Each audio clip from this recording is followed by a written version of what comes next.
Hello বন্ধুরা, দক্ষিণ ভারতের আজকের সকালটা কিন্তু আমার একদম অন্যরকম হতে চলেছে। এই মুহূর্তে আমি গরম গরম ইডলি আর ধোসা নিয়ে আজকের দিনে শুরু করছি। আর বিশ্বাস করুন, রাতভর জার্নির ক্লান্তিটা যেন 1 মিনিটে উধাও, কারণ এই সাউথ ইন্ডিয়ান ফুড কিন্তু আমার খুবই ভালো লাগে। গত রাত্রে আমি ছিলাম রাজমন্ডির কাছে একটি ছোট্ট হোটেলে। লম্বা রাইডের পর শরীর পুরো ভেঙে গেছিলো, কিন্তু আজ সকালে ঘুম থেকে উঠে মনে হচ্ছে আবার নতুন এনার্জি ফিরে পেয়েছি। সকালবেলা উঠে প্রথমে ফ্রেশ হলাম।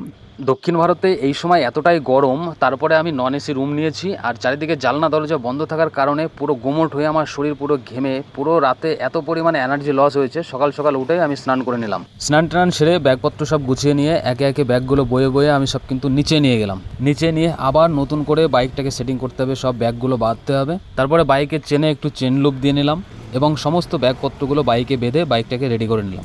এই বয়সেও যখন এখনও আমার জীবন সঙ্গিনী নেই, তবে আমার মেন সঙ্গিনী কিন্তু আমার এই বাইকটি। তাই এই বাইকটাই এখন আমার সঙ্গী, আমার ঘর, আমার পুরো জার্নির গল্প। তো ফাইনালি দুগ্গা দুগ্গা বলে আবার রওনা হয়ে গেছি। সামনে নতুন রাস্তা, নতুন অভিজ্ঞতা আর নতুন গল্পের খোঁজে। দক্ষিণ ভারতের এই রাস্তায় বাইক চালাতে আমার খুবই ভালো লাগে, আর এখানকার খাওয়া দাওয়া, এখানকার মানুষের আচার ব্যবহার সত্যি বলতে মনে দাগ কেটে যাওয়ার মতো। তো চলো, আমি ধীরে সুস্থে বাইক চালাবো এবং বেলায় বেলায় কিন্তু আমি আমার গন্তব্যে পৌঁছে যেতে পারবো। তাই কোনো চাপ নিচ্ছে না। রাস্তায় ডাব খাবো, আনন্দ করব, রাস্তার দুই সাইডে সাইট সিন করবো, দাঁড়াবো, হিল্লি করব, খিল্লি করব, মজা করব, আনন্দ করব এবং অবশেষে আমার ডেস্টিনেশনে আমি পৌঁছে যাব। ভিডিওটা ভালো লাগলে লাইক করবেন, আর পুরো জার্নিটা দেখার জন্য অবশ্যই চ্যানেলটি সাবস্ক্রাইব করে রাখবেন।